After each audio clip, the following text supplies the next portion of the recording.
juntamente com o nosso pastor George, lá de Natal. Ele é superintendente distrital na Remini, superintendente distrital lá no Rio Grande do Norte, atualmente pastor da Igreja Metodista de Natal. É uma bênção, foi meu pastor, foi nosso pastor, meu, da minha esposa e da minha filha. Nós passamos um tempo lá e foi uma bênção. Então, eu gostaria de chamar o pastor Jorge nesse momento para participar dessa live. Essa live tem um tema missão, discipulado e ação social. Nós vamos falar um pouquinho sobre missão, discipulado e ação social. E já chamando o pastor Jorge, eu quero te convidar a enviar para o máximo de pessoas que você puder, para compartilhar com o máximo de pessoas que você puder, tá bom? Seja bem-vindo, pastor Jorge. Eu estava dizendo aqui para as pessoas que o senhor é SD aí na Remini, pastor de Natal, foi nosso pastor durante um bom tempo aí em Natal, tempo maravilhoso, tempo abençoado em Natal que nós passamos. E hoje nós vamos estar falando um pouquinho sobre missão, discipulado e ação social. Gostaria de passar a palavra para o senhor nesse momento, para se apresentar, enfim, para a gente começar essa live. Amém. Você está me ouvindo bem aí? Gente, um prazer estar aqui mais uma vez com Marla, Dayana, Mileninha e essa igreja aí, metodista da Ilha do Governador, ao qual tive o prazer de conhecer pessoalmente. Nós estamos aqui, né, como o Marlon falou, no Nordeste, na Remini. Eu estou como pastor aqui da Igreja Central em Natal, né, sou superintendente distrital do Rio Grande do Norte e já tenho aí 30 anos de metodista, né? E muito tempo na missão, já passamos por Piauí, Campina Grande, Paraíba, né? E agora no Rio Grande do Norte, fazendo a obra do Senhor. Então, é sempre uma alegria quando a gente fala de missão, fala de discipulado, fala de ação social, que na verdade eu gosto muito do termo justiça social, né? Que é o que a igreja deve pensar nesse momento, de promover justiça social. Então, prazer, Marlon, ao pessoal aí do Rio, as pessoas que estão nos assistindo. Muito obrigado por estar junto com vocês agora, compartilhando das coisas do Senhor. Muito bem, pastor Jorge. Antes de nós passarmos já para as perguntas, eu já quero avisar que nós vamos ter um sorteio de 2 produtos. Nós vamos sortear 2 produtos da Avon. Então, produtos maravilhosos. Não vou dizer qual é, tá bom? Mas 2 produtos sortearemos. Como que eu participo do sorteio? Simplesmente você coloca hashtag amor e cuidado. Hashtag tudo junto, amor e cuidado. Hashtag amor e cuidado e compartilha isso nos seus grupos, compartilha isso com o máximo de pessoas possível, que você já vai estar concorrendo a esses 2 produtos da Avon. Como eu estava dizendo, então, eu, minha esposa e minha filha fomos da Igreja Metodista de Natal, passamos um período. Quando nós fomos para lá, a gente achou que ia ser um tempo de descanso para a gente, né? Não, Dano, vamos lá agora, ainda bem, a gente não conhece ninguém, vamos lá para descansar, enfim. Aí, quando a gente conheceu o pastor Jorge, ele chegou para mim: meu filho, você quer abrir uma célula na sua casa? Eu falei: pastor, abrir uma célula? Amém, amém. Então vamos abrir uma célula na minha casa. E lá ele fez o desafio para mim. Foi um tempo abençoado de célula. E aí nós vamos estar falando um pouquinho sobre isso também em termos de discipulado. Eu gostaria então de fazer a primeira pergunta para o pastor Jorge. Pastor Jorge, o senhor é autor de alguns livros voltados para o discipulado, para a missão e para a ação social. Gostaria que o senhor falasse um pouquinho sobre os projetos sociais que têm sido feitos pela Igreja de Natal e qual a relevância desses projetos para esse tempo. Essa é a pergunta, pastor. Que bênção. Marlon e povo de Deus, nós temos aqui no Rio Grande do Norte, Natal, nós temos 2 frentes missionárias, né? Uma, ela vai cobrir a parte rural, né, aqui do sertão do Rio Grande do Norte, é uma região chamada Seridó, né, que é o sertão do Rio Grande do Norte, é uma missão rural. E a outra, ela foca mais no centro urbano de Natal, né, que é uma cidade grande, cheia de desafios, e nós trabalhamos as missão urbana, né? Então, essas 2 frentes, elas se conectam no sentido da missão, né? Porque a Igreja Metodista, ela entende a missão a partir do tudo, né? Então, tudo para a gente é missão.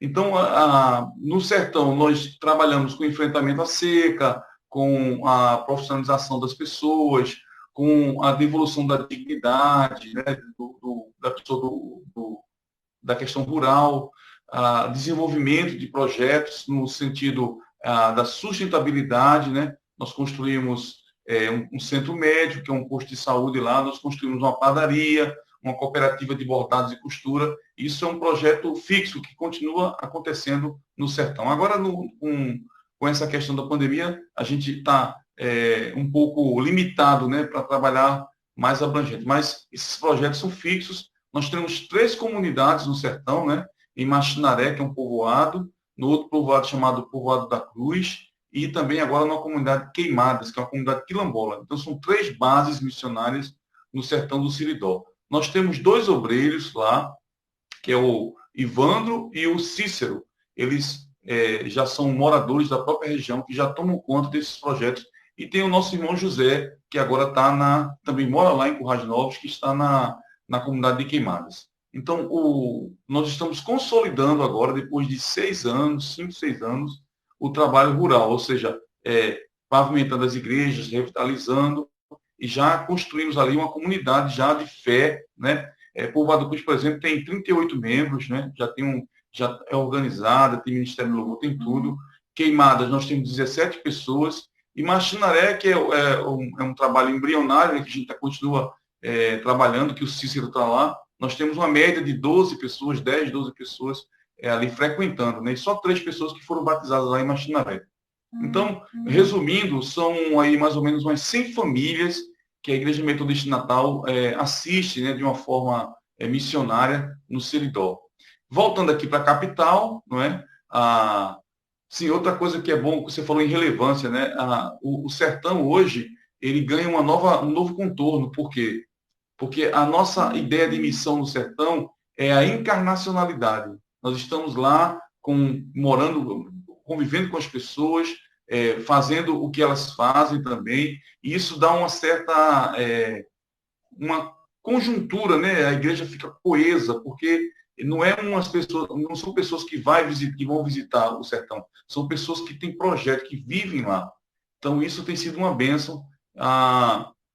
Nesse período agora de pandemia, a Irmã da Guia, que coordena a parte de costura, eles estão confeccionando máscaras, né, para ajudar aí no combate ao Covid. A padaria deu uma parada por conta de um problema de energia, a gente está resolvendo, e o posto médico funciona normal, atende quase 1.000 pessoas por mês ali nos povoados vizinhos. Voltando aqui para a capital, nós trabalhamos com os moradores em situação de rua, pessoas vulneráveis, né? E já estamos aí no 6º ano com o projeto Igreja nas Ruas. E em 2017, 2018, nós iniciamos o Banho Móvel, que é um reboque que a gente oferece banho, roupa limpa. E hoje é um trabalho reconhecido aqui no Rio Grande do Norte, né, pela relevância que ele tem. Inclusive, nós fomos convidados para conversar com o prefeito da cidade, e uma das coisas que ele falou para a gente é que a Igreja Metodista não saísse de Natal porque ela tinha seu papel importante no sentido do cuidado com as pessoas. Só que, se fosse só isso a missão, ela não se concretizaria. Por quê? Porque a nossa ideia, Marlon, e amigos, irmãos e irmãs aí que estão assistindo, a nossa ideia não é favorecer que o morador fique na rua. Então, para isso, a gente, não é porque a gente oferece banho, sopa, café, roupa limpa, que a gente está dizendo que ele tem que ficar na rua. Pelo contrário, esse ano, nós temos muita alegria. Nós internamos 5 pessoas numa comunidade terapêutica, que é outra parceria que nós temos, e essas pessoas não estão na rua desde o mês de janeiro, né? Estão sendo internadas, estão em internamento, em tratamento, e essa comunidade, ela fez uma parceria conosco. A gente tem um compromisso quinzenalmente, mensalmente, de ofertar e também suprir de mantimentos, né? Então, tem muitas deficiências lá ainda, mas a gente está trabalhando, compramos freezer, bomba d'água para poder eles trabalharem, então horta comunitária, e quando terminar esse período agora, nós vamos abrindo uma oportunidade, vamos levar um grupo de psicólogos para fazer uma equipe multidisciplinar com os irmãos que estão lá se tratando. Então, em termos de relevância, né, e o resultado que a gente vê essas pessoas não estando na rua, sendo tratadas, né, o sertão, aquela indústria da seca sendo aos poucos enfraquecida, e ganhando uma nova possibilidade das pessoas do sertão terem seu próprio sustento, né? A padaria, por exemplo, ela gera diretamente 2 empregos e indiretamente 5 pessoas, elas podem tirar o seu sustento dessa padaria, né? A cooperativa de costura, hoje tem a irmã da Guia, sua filha, e a irmã Sara. Então já tem 3 pessoas trabalhando, produzindo lá, fazendo roupa, bordados. Então a ideia que a gente entende como missão, ela tem que se concretizar. A gente não pode só fazer o assistencialismo, como as pessoas falam, né? Ou a atração só, ser a praticidade. A gente precisa encarnar mesmo a missão ali no sertão, que a gente tem procurado fazer. E graças a Deus os frutos têm aparecido, Marlon, tem tido uma bênção para a gente. Então, basicamente, resumidamente, são esses projetos. Hoje a gente trabalha aqui no enfrentamento ao Covid também. Eu não sei se vocês viram, nós estamos produzindo pias móveis, né, que a gente chama Metopia. E aí a gente está espalhamos 9 já, em vários pontos aqui da cidade, inclusive em Currais Novos, que é outra cidade aqui de Natal, já tem Metopia, que é uma tecnologia social para ajudar as pessoas a se higienizarem. Se eu for falar aqui de missão, tem muita coisa, mas resumidamente seria isso, meu irmão. Pastor, muito bom. Inclusive eu fiz parte de alguns desses projetos, alguns desses, né? Porque após eu ter vindo para o Rio, muita coisa aumentou aí em termos de projetos. E realmente é muito relevante. Inclusive, eu fiz parte do projeto em Machinaré, fiz algumas visitas lá com o nosso irmão Igor, que está à frente do projeto, né? Enfim, e participei também desse banho móvel com o senhor durante algumas semanas. Realmente é um trabalho muito relevante. Eu quero fazer uma pergunta para o senhor de uma irmã nossa aqui, de um membro, da nossa irmã Dayana Furtado. A pergunta é dela. Qual o maior desafio? Qual o maior desafio no trabalho com pessoas em situação de rua, pastor? Essa é uma pergunta pertinente da irmã Dayana. São alguns desafios, mas assim, o maior desafio seria reintegrar essas pessoas à sociedade. A gente oferece algumas coisas de forma paliativa, porque existem alguns fatores, né? Por exemplo, existe dependência química, existe situação de crimes, alguns respondem por crimes, usam tornozeleira, então precisa de um trabalho muito mais aprofundado, né, para que eles e elas se reintegrem à sociedade. Então, o maior desafio é devolver a dignidade dessas pessoas, fazer com que elas retornem à sociedade, sejam visibilizadas, porque até então são invisibilizadas, né? E a forma de dar visibilidade, criar oportunidade para essas pessoas promovendo a cidadania, promovendo a restauração, e é uma coisa que a gente precisa de muito apoio, né? Não só da igreja, mas de políticas públicas, e a gente sabe que onde tem ausência de políticas públicas, oportunizam todos esses problemas, esses fatores, né? Abandono, de dependência química, violência, e são fatores que se entrelaçam no meio dessa população tão desassistida. Então, respondendo à pergunta, o maior desafio no trabalho com pessoas vulneráveis seria reintegrá-las, devolvê-las à sociedade recuperadas. Esse tem sido um dos maiores desafios. Entendi, pastor. Muito bom, muito boa resposta. Inclusive, deixa eu passar uma situação para o pessoal aqui. Lembrar do nosso sorteio, tá bom? Você que quer ganhar um maravilhoso produto da Avon, basta você colocar hashtag amor e cuidado, tudo junto. Tá passando aí embaixo na tecnologia Dayana Furtado. Tá passando aí embaixo, tá bom? Comunicação. Última forma, tecnologia da comunicação da Igreja Metodista da Ilha do Governador. Tá bom? Pastor, então eu vou agora. Outra coisa, quem quiser fazer perguntas no que se refere a esse trabalho social, no que se refere a discipulado, no que se refere à missão, no que se refere a tudo que nós estamos falando aqui nessa noite, pode fazer a sua pergunta, porque eu vou colocá-la no intervalo dessas perguntas que eu estou fazendo para o pastor Jorge, beleza? Então, pastor Jorge, eu vou passar nesse momento para a próxima pergunta, tá bom? Em se tratando de discipulado, pastor, o senhor é autor do livro Fator Mangabeira. Como cuidar das pessoas nesse tempo e no pós-pandemia? Porque há uma certa situação que o que parece é que a pandemia está acabando, mas na real a gente percebe que não está acabando ainda. Porém, como cuidar de pessoas, então, nesse tempo, e como cuidar de pessoas no pós-pandemia. A gente sabe que antes da pandemia foi uma coisa, mas o pós-pandemia não vai ser igual ao antes da pandemia. Entrou a situação tecnológica muito mais do que da forma anterior. Então, essa é a pergunta para o senhor. Como cuidar de pessoas nesse tempo e cuidar de pessoas também no pós-pandemia? Amém. É uma pergunta emblemática, né? Porque a gente está vivendo um tempo de tudo é novo para a gente, né? Nós definitivamente não estávamos preparados ou preparadas para esse momento. Tem um texto que Paulo escrevendo a Timóteo, né? No capítulo 4, acho que versículo 16, quando ele vai falar assim: cuida de ti mesmo, né? Cuida de ti mesmo, né? E da sã doutrina, para que depois se salve você e os seus. A questão do discipulado, ele transcende a compreensão humana mesmo. Por quê? Mesmo nesse período, Marlon, é possível cuidar de pessoas. Mesmo nesse período tão difícil, né? Porque, não sei se você percebe, mas assim, a vida pastoral, depois da pandemia, a gente precisa dar um novo ressignificado ao discipulado. O meu grupo aqui, eu tenho um grupo de líderes, né? O Mangabeira funciona com duplas, né? Então, eu tenho 16 líderes que se tornam 8 duplas, né?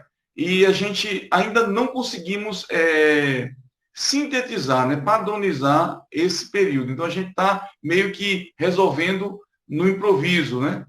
Agora, os nossos grupos, aqui em casa tem 2 líderes, o Georginho e a Gabi. Aliás, o Georginho não é líder, não. O Georginho faz parte de um grupo e a Gabi é líder de um grupo com o noivo dela. Eles estão reunindo semanalmente ou quinzenalmente por aplicativos também. Eles têm lição, têm todo o cuidado, o aprendizado. O de casais, quinzenalmente, eles se reúnem também pelo aplicativo e está funcionando. Eu, ainda esse mês, ou talvez no mês de julho agora, a gente vai fazer a nossa primeira reunião durante a pandemia com os líderes, que é aquela reunião da poda, né? Então, a gente está querendo organizar para fazer, porque são 16 líderes, a gente vai ver como é que faz com as 8 duplas para conversar e alinhar, né, a caminhada do discipulado.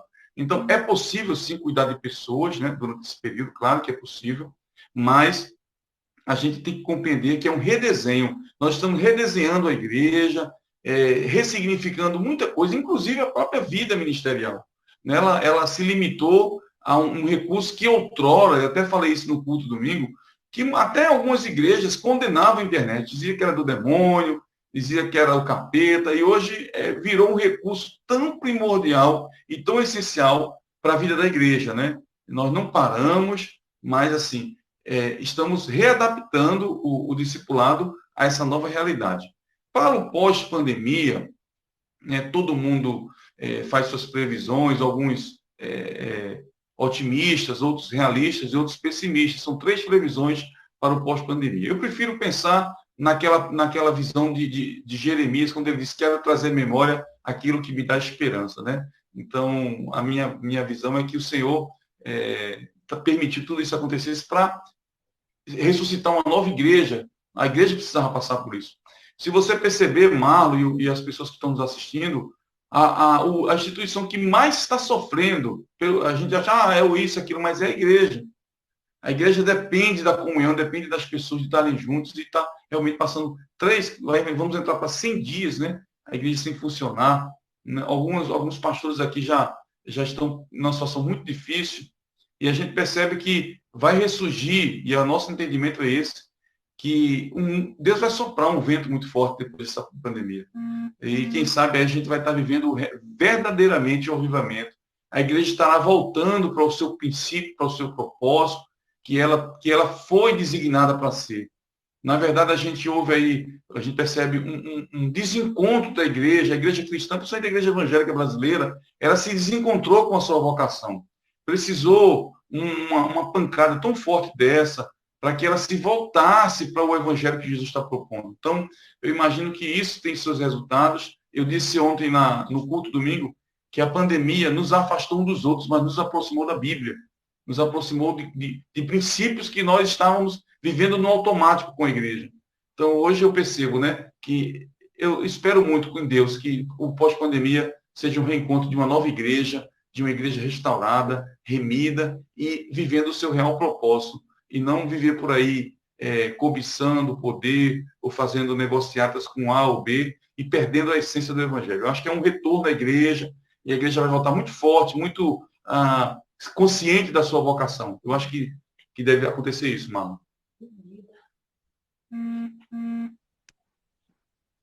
Bom, pastor, inclusive, pegando um gancho nessa resposta do senhor, eu lembrei de um exemplo. Na nossa última célula que nós tivemos pelo aplicativo Zoom, nós tivemos um participante lá de Pernambuco e um outro participante de Belém. Então, para a gente ver quando o senhor falou sobre a internet ser um instrumento abençoador também, a internet nos resultou a essa situação de um amigo meu do quartel que está lá em Pernambuco e outro amigo meu do quartel que está em Belém poderem participar também desse momento de célula. Então, é bem pertinente isso que foi falado. Tem uma pergunta aqui, pastor, do nosso irmão Nicolas Teodoro.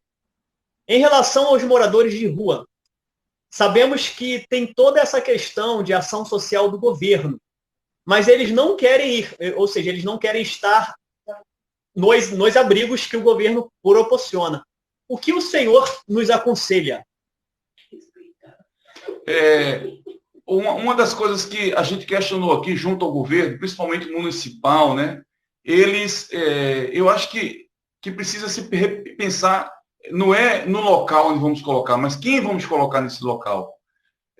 Houve aqui, eu não sei aí no Rio, mas houve aqui algumas tentativas de tirar os moradores da rua, até de forma compulsória, obrigando eles a saírem, e colocarem em algumas escolas sem nenhuma estrutura, sem nenhuma assistência. Então, o que aconteceu? Eles pularam o muro e fugiram, né? Porque além da situação de vulnerabilidade de rua, a gente sabe que muitos deles e delas possuem dependência química, dependência em crack. E isso, quando você coloca uma pessoa dessa confinada, ela surta. Então, houve muita violência aqui, então o governo desistiu de fazer isso. Mas, assim, a Covid-19, o coronavírus, ele só desencadeou e ele mostrou, de alguma forma mais explícita, a nossa ausência de políticas públicas, não só no Brasil, não só no Natal, mas em todo o Brasil. Como essas pessoas vivem em estado de vulnerabilidade mesmo. Outro fator importante, que é o que o Nicolas está perguntando, o que é que a gente está fazendo, né? Eu aqui, como igreja, né, igreja do Senhor, e não só igreja metodista, mas como igreja de Cristo, eu entendo, Nicolas, que uma das grandes alternativas para a gente é que essas comunidades terapêuticas sérias, cristãs, ela faz um trabalho essencial nesse acolhimento, principalmente nesse tempo agora. Se essas comunidades tivessem sido assistidas pelos governos, tivessem tido apoio dos governos, elas estariam com estrutura maior para atender. Mas, infelizmente, essa, por exemplo, que nós somos parceiros, a igreja que ajuda e os voluntários não tem nenhuma ação governamental que atenda essa comunidade. Mas o caminho, é uma ideia nossa aqui, né? Pode ser que eu esteja equivocado, é investir em comunidades terapêuticas. Tem comunidades que conseguem abrigar 100 moradores de rua. Você já pensou você conseguir tirar 100 pessoas da rua e colocar com alimentação, com roupa, com banho, com um sono tranquilo, com tratamento? Isso resolveria. E não pegar moradores de rua e jogar como se fosse um animal dentro de uma escola ou dentro de uma creche, com tudo fechado e as pessoas sem nenhum atendimento psicossocial, nenhuma equipe multidisciplinar para atendê-los. Alguns, quem está perto deles sabe, alguns têm doenças crônicas. Graças a Deus, eu acho que é o povo mais resistente ao Covid, porque toda essa equipe que eu atendo aqui, né, e são muitas pessoas, até agora eu não vi nenhum caso aqui de morador de rua com Covid, aqui em Natal, né? Pode ser que tenha, mas não por Covid. Nós tivemos algumas perdas, mas por overdose, por crime, mesmo por violência, mas não por essa doença, por esse vírus. Eles falam assim para a gente, sabe, Marlon? Eu digo, coloque a máscara, aí porque a gente também distribui máscara, toda vez que a gente consegue uma quantidade, distribui. Aí eu passo álcool em gel, eu falei, pastor, já tomei, se passando fica ruim, imagina tomando álcool. Eles falam assim, e a gente leva na brincadeira, Mas o que a gente faz, e acho que a gente deve pensar respondendo a pergunta do Nicolas aí, eu acredito que a gente tendo condições, uma igreja, uma instituição, investir nessas comunidades terapêuticas, em infraestrutura, em mão de obra, eu acho que seria agora uma oportunidade boa de pegar essas pessoas e acolher nesses lugares. Porque além de eles estarem acolhidos, eles estariam em tratamento, né, psicossocial, atendimento até, em algumas oferecem até atendimento clínico mesmo, para que, ao final da pandemia, a população de rua diminuísse drasticamente. Outra situação, né, que a gente precisa entender é que, como eu falei outra vez, que eu falo isso no livro, né, o livro o recente Cidade Invisível, existe situação de rua, moradores em situação de rua, e existe uma cultura de rua. Essa é uma quantidade maior de pessoas que têm casas, que possuem casas, mas por algumas situações da vida emocional, dependência química, saem à noite, né, para ficar na rua, mas eles têm residências, eles têm casas certas, residências até próprias para morar. Agora, por outras situações, agora existe aquele do morador em situação de rua, aquele do papelão, que gira em torno de 30% dessa comunidade. Essas pessoas realmente estão desalojadas, não têm onde morar, não têm onde ficar e merecem uma atenção maior. Eu não sei se eu consegui responder a pergunta do nosso irmão Nicolas aí. Muito obrigado, pastor. Eu vou para a próxima pergunta minha aqui agora, tá bom? Que eu selecionei lendo os livros do senhor. E depois eu vou fazer as outras perguntas que a igreja vai continuar colocando. Então, a terceira pergunta, pastor, o que é preciso e como começar um projeto social? O que é preciso e como começar um projeto social? Nesse tempo de pessoas invisíveis, de pessoas que se sentem invisíveis, inclusive, como começar um projeto social? O que fazer para começar um projeto social, pastor? Pois bem, no nosso livro, né, o Cidade Invisível, no capítulo 4, a gente dedica todo o capítulo para essa questão. Mas eu quero aqui dar um spoiler para vocês, tá bom? Eu vou falar mais ou menos de como a gente deve pensar na questão da ação social. A gente sempre fala da justiça social, promover justiça social, que é diferente de uma ação. A justiça social é contínua. Onde tiver estrutura de morte, onde tiver pessoas desassistidas, a igreja precisa ser essa estrutura de justiça, onde a gente não só dê uma sopa, mas tente, de alguma forma, transformar aquela pessoa em um cidadão, devolver a dignidade dela. Mas, assim, tem uma frase que eu gosto muito, a gente sempre usa aqui, eu uso muito, que é do Aristóteles, ele não é um cristão, mas ele diz assim, que quando os seus talentos encontram as necessidades do mundo, ali surge a sua vocação. Toda a ação social, todo projeto nasce e inspira um coração. Uma pessoa percebe uma necessidade, vê ali que existe uma lacuna de compaixão, de amor, ela, de repente, é tomada, né? Essa pessoa é tomada por esse sentimento de compaixão e começa a idealizar como pode resolver aquela situação. Porque não existe só morador de rua, né? A gente percebe pessoas de idades que estão aí nos asilos, existem muitos animais que são abandonados, e isso tem uma demanda grande para você começar um projeto, seja ele sozinho. E, às vezes, eu quero aqui também desconstruir alguns mitos. Né? Por exemplo, para começar um projeto social, não precisa de grana, né? A gente não tem condições, sempre a gente esbarra no orçamento. Mas, por exemplo, um morador de rua mesmo, se você chegar em qualquer lugar onde tiver morador de rua e querer conversar com ele, sem dar nada, sem dar socos, né? eles vão querer te ouvir. Então, ali já começa um projeto social. Né? Existe um projeto que já está no seu coração e ele passa a ser evidenciado nas suas atitudes, quando você começa a perceber que não precisa só ficar admirando ou sonhando com aquilo, mas põe em prática aquilo que está no seu coração. Então, o primeiro passo, identificou a necessidade, se identificou com aquilo, o primeiro passo é identificar a necessidade, o segundo passo é saber se você se identifica com aquilo, e um terceiro passo é fazer uma pesquisa, saber se já existe algum tratamento, algum trabalho parecido, semelhante a esse, e, de repente, até fazer um laboratório, ir lá nesse local, ver como as pessoas fazem, e você tirar esses ensinamentos e aplicar na sua ONG, na sua comunidade, na sua igreja, onde você atue, né, e faça o seu trabalho. Então, basicamente, gente, não tem nada de extraordinário você começar um projeto social. Né? Começa no seu coração, começa no seu espírito, na sua alma, depois ele é evidenciado em ações concretas. Né?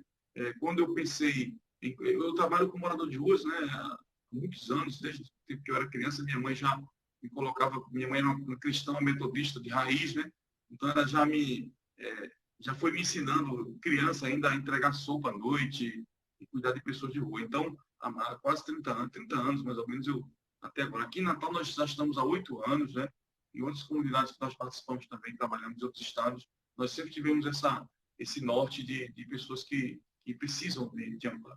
Então, respondendo à pergunta, né? É só começar, gente. Tem muita coisa para a gente fazer, muita coisa, principalmente agora nesse período.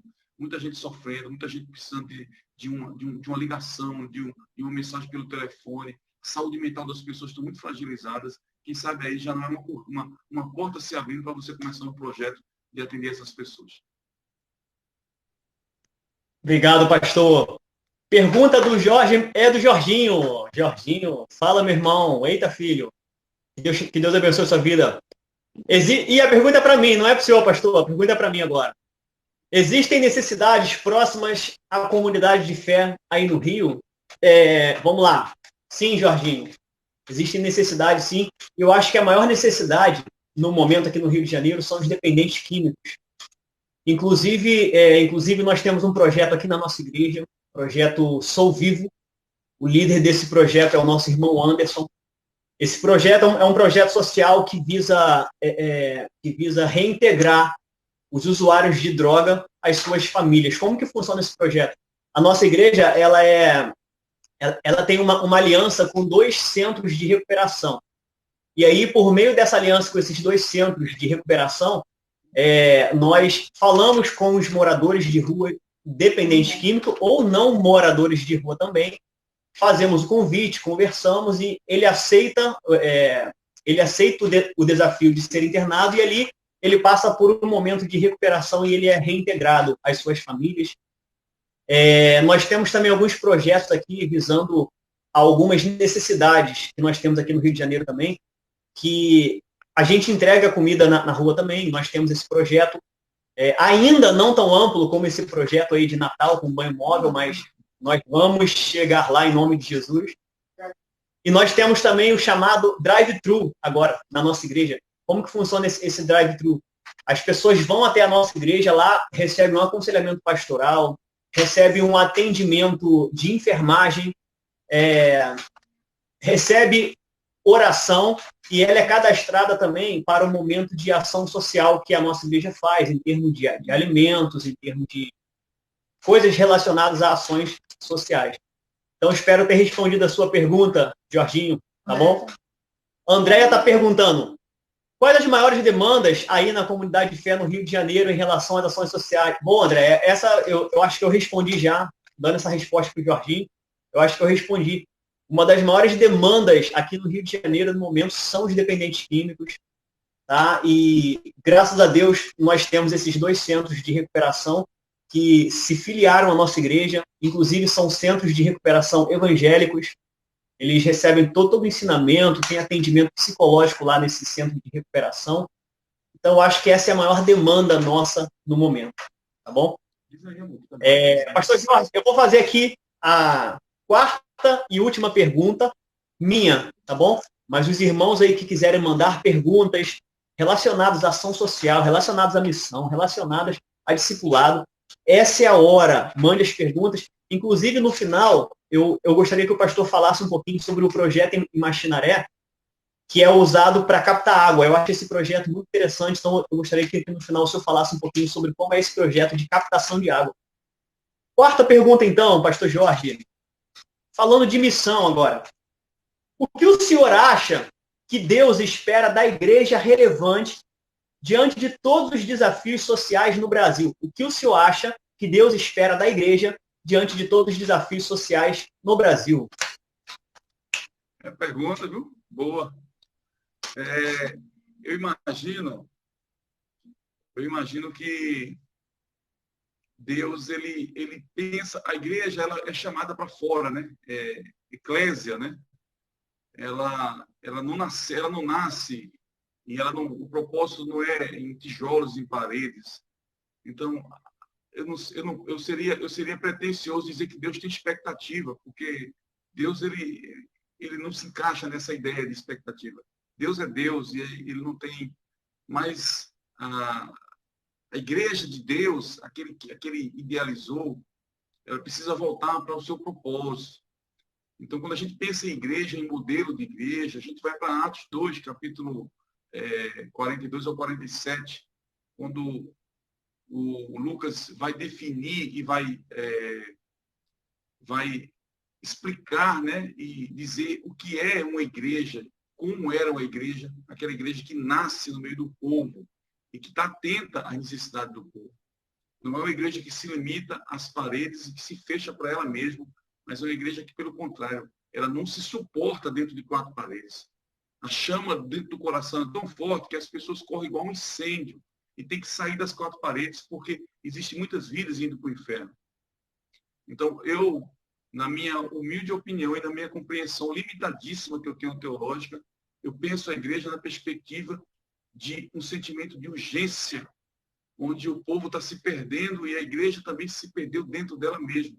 Então, eu nada mais do que pensar no ressignificado da igreja, e não mais numa reforma, mas fazer com que as igrejas, e a igreja cristã no Brasil, a igreja evangélica, ela volte para a reforma, volte para o sentimento luterano da reforma, o sentimento da igreja que muda o mundo, que impacta o mundo, e não uma igreja regida por pensamentos humanos ou por ideologias. É uma igreja que pensa e foca no seu próprio evangelho e nasce no coração do povo, para o povo. Então, essa é a igreja que Deus estabeleceu e que nós precisamos ter ela como o norte da gente, né? O fundamento. Uma igreja que desassociada a qualquer estrutura de injustiça, uma igreja desassociada a qualquer sentimento de racismo e desprezo pelo pobre, de sentimento anticristão, né, em todos os aspectos, mas uma igreja sensível à dor do outro. Essa é a igreja que Cristo determinou e construiu a partir do seu sacrifício. E toda vez que a igreja negligencia esses princípios, toda vez que a igreja abre mão desses princípios para pensar no seu próprio umbigo, ela não pode, não tem mais a autoridade de ser chamada igreja, e sim ela passa a ser um grupo religioso. Igreja de Cristo é igreja na rua, é igreja no meio do povo, é igreja resgatando o perdido e a perdida do pecado e da morte e do juízo. Tem uma pergunta aí. Glória a Deus, pastor. Amém. Temos a pergunta da nossa irmã Janete Pires, nossa irmã GG. Pastor Jorge, quais projetos sociais mais relevantes no cenário Covid? Marlon, aqui no Rio Grande do Norte, nós estamos vivendo um tempo muito difícil, né, com muita dificuldade no atendimento médico, né, colapsados todos os leitos, e a gente realmente está vivendo aquele tempo difícil que possivelmente vocês já devem ter vivido aí ou ainda estão vivendo. A igreja, os nossos projetos sociais que a gente está desenvolvendo aqui na igreja, como eu falei, nós construímos 10 pias, né, metopias, pias móveis, é uma tecnologia social que nós mesmos da igreja construímos elas e espalhamos em 9, está faltando só mais uma para a gente entregar. A ideia é espalhar 10 pias, né, já espalhamos 9, em vários pontos onde tem pessoas vulneráveis que não têm acesso à água. Gente, infelizmente, existem cidades aqui, bairros aqui inteiros, que não tem água encanada, não tem saneamento básico, não tem esgotos. Então, isso oportuniza uma possibilidade maior do contágio e de infecção. Então, nesses pontos, pela misericórdia de Deus, a nossa igreja conseguiu colocar pias móveis, que são pias que as pessoas mesmo abastecem e elas conseguem aí diminuir a possibilidade das pessoas contaminarem. Lavando as mãos, a gente distribui sabonete, detergente líquido, e a pia funciona com um garrafão em cima com 20 litros, ela aí dá para lavar muitas mãos aí durante o dia todo. Alguns falam que é 100 mãos, mas eu digo assim, que dá para lavar muitas mãos, né? Eu não calculei ainda, eu não vou dizer aqui que é 100 mãos ou 120 mãos, como alguns engenheiros falam, mas ela consegue lavar a mão de muita gente durante o dia todo. Na frente da nossa igreja, e em frente à igreja, e algumas igrejas metodistas aqui, Batista também, que é a igreja do pastor Roberto, nós colocamos uma pia na frente também, e eles estão muito felizes. Espalhamos em 2 comunidades aqui, Mãe Luísa, que você deve conhecer, Marlon, e Felipe Camarão. Nós colocamos 2 em Felipe Camarão, 1 em Mãe Luísa. Então, todo mundo manda vídeo para a gente, as pessoas passam, lavam as mãos, principalmente aquelas pessoas menos favorecida, desprezadas por políticas públicas, né? Elas conseguem lavar as mãos e é uma contribuição pequena, a gente sabe que isso não resolve, mas a gente está fazendo o que a gente pode e, com certeza, ameniza a possibilidade de contágio. É um dos projetos da gente. E a nossa cooperativa do Sertão também confeccionando máscaras, distribuindo para aquelas pessoas que não podem pagar e também vendendo por um custo pequeno para as pessoas que podem pagar. A nossa irmã da Guia lá, que é a coordenadora, está confeccionando muitas máscaras. Inclusive, nós fomos a primeira a lançar com a logomarca da igreja. Não sei se vocês viram, né? Com a cruz e a chama da Metodista, a máscara. E a gente lançou aí para o Brasil todo. Foi um sucesso. Legal. Benção, pastor. Pastora Lídia, inclusive a pastora Lídia está nos acompanhando nesse momento. Quero agradecer a pastora Lídia, tá? Por essa oportunidade de nós chamarmos o pastor Jorge para falarmos um pouquinho de missão, de projeto social, discipulado. A pastora Lídia é uma pastora super visionária nesse âmbito social, nesse âmbito de missões, discipulado. Pastora Lídia, gostaria de agradecer à Catedral Metodista do Catete, pastor Carlos Eduardo, pela parceria voltadas à recuperação dos dependentes químicos. Boa, pastora, é verdade. Então, vai um agradecimento nosso aqui, tá? Pelo pastor Carlos Eduardo, Igreja Catedral Metodista do Catete, por essa aliança, tá bom? Pergunta da nossa irmã Andréa Nascimento. Como lidar com as frustrações geradas pelo impacto do coronavírus? E como o discipulado pode contribuir para nos fortalecer na fé? Pergunta para ambos. Vou deixar o pastor Jorge responder essa pergunta. Pastor Jorge. Essa é minha ovelha, viu? Essa é minha ovelha aí. Ela sabe que aqui em Natal a gente criou o atendimento remoto, né? Psicólogo, a nossa irmã Pauliana, a Ninita, né? A Érica. Elas desenvolveram, eu lancei um desafio para elas, e elas criaram uma central aqui com 3 psicólogas para atendimento remoto, né? Videoconferência, né? Elas agendam as consultas e tem sido um bálsamo na vida de algumas pessoas, né? Eu não sei se é aí na sua igreja, mas aqui na nossa igreja nós já tivemos algumas famílias que foram infectadas e a gente tem procurado, de alguma forma, como tudo é novo, né? Nada é comum para a gente, tudo é anormal mesmo. A gente está, na medida do possível, atendendo principalmente essas pessoas. Nós tivemos agora uma família, agora toda da nossa igreja, família de líderes e pessoas que são muito próximas a gente, que toda a família se contaminaram, né? Todas elas, filho, mãe, pai, e nós acompanhamos de perto, né? E até de muito perto mesmo, um pouco de risco, mas era uma situação difícil, a gente teve que dar todo o apoio e, graças a Deus, toda a família estão recuperadas, graças a Deus. Então, a gente foi muita luta essas 2 semanas agora, de muita tensão, de muita complicação, mas a gente louva a Deus porque acompanhamos de perto mesmo, porque vieram para aqui para Natal e a gente teve que realmente chegar mais próximo e elas estão felizes, né? Graças a Deus, com todas e todos recuperados. Mas nem sempre é assim, né? A gente sabe que algumas pessoas estão perdendo pessoas mesmo, entes queridos, e é muito difícil, Marlon e meus irmãos e irmãs, porque nós não podemos nem fazer o funeral dessas pessoas, é muito difícil mesmo, é uma perda, é um trauma que as pessoas vão, uma amputação que vai generalizar muitos traumas aí. Eu imagino que depois dessa pandemia, o nosso trabalho vai ser redobrado por pessoas que realmente já estão desenvolvendo aí algumas doenças, né, mentais por conta dessa situação.